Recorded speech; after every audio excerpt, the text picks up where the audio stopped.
मुझसे एक प्रश्न अक्सर पूछा जाता है कि आप भीतर जाने की बात करते हैं, तो भीतर कैसे जाना है और वहाँ जाकर कैसे हम अपने में स्थिरता ला सकते हैं, इसके बारे में कुछ बताएं। तो मैं कहना चाहूँगा कि अगर हम एक वृक्ष को देखें, वो हमें ऊपर से बहुत स्ट्रॉन्ग नज़र आता है, उसकी टहनियाँ, उसके पत्ते, वो पूरा एक भरा हुआ वृक्ष हमें दिखाई देता है, लेकिन वो तभी है जब उसकी उतनी ही जड़ें नीचे मजबूत होती हैं, जिससे वो कोई भी आंधी तूफान आए उसका सामना कर लेता है। जैसे वो स्थिर रहता है, वैसे ही हमें अपने जीवन में भी वैसे स्थिर रहना है। उसके लिए जो हमारा रूट है वो है, जैसे शुरुआत करते हैं हम अपने जीवन के पास्ट में जाते हैं कि बचपन से अब तक अगर हमसे जो भी गलतियां हुई हैं, जो भी हमें से बेवकूफ़ियाँ हुई हैं कह सकते हैं, या जो भी हम बुरी आदतों के शिकार रहे हैं, उनसे जो भी हमें हानि हुई है, फिर उसका आज कोई रिग्रेट या कोई भी गिल्ट नहीं रखना है, बल्कि हमें उससे सीख कर आगे बढ़ना है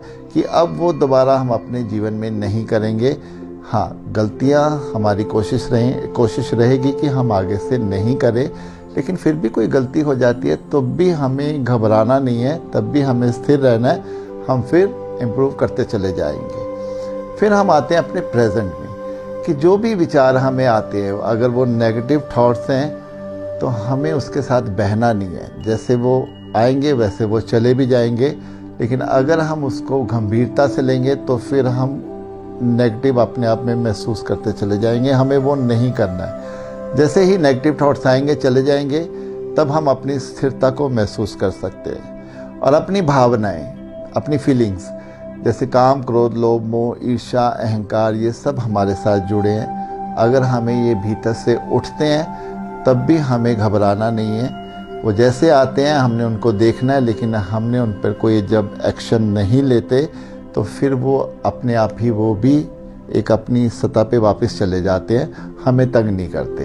तो ये एक स्थिरता के संकेत हैं जिससे हम अपने जीवन में ऐसे चल सकते हैं। और बात करें फ्यूचर की, हमें अपने समर्पण भाव में यहाँ आना होगा कि जो भी जीवन में होना है हो जाए, क्योंकि वैसे भी मेरे जीवन में जो होना था वही हुआ है और आगे भी वही होगा जो मेरे जीवन के साथ होना है। मेरी इसमें कोई भी मर्जी नहीं है।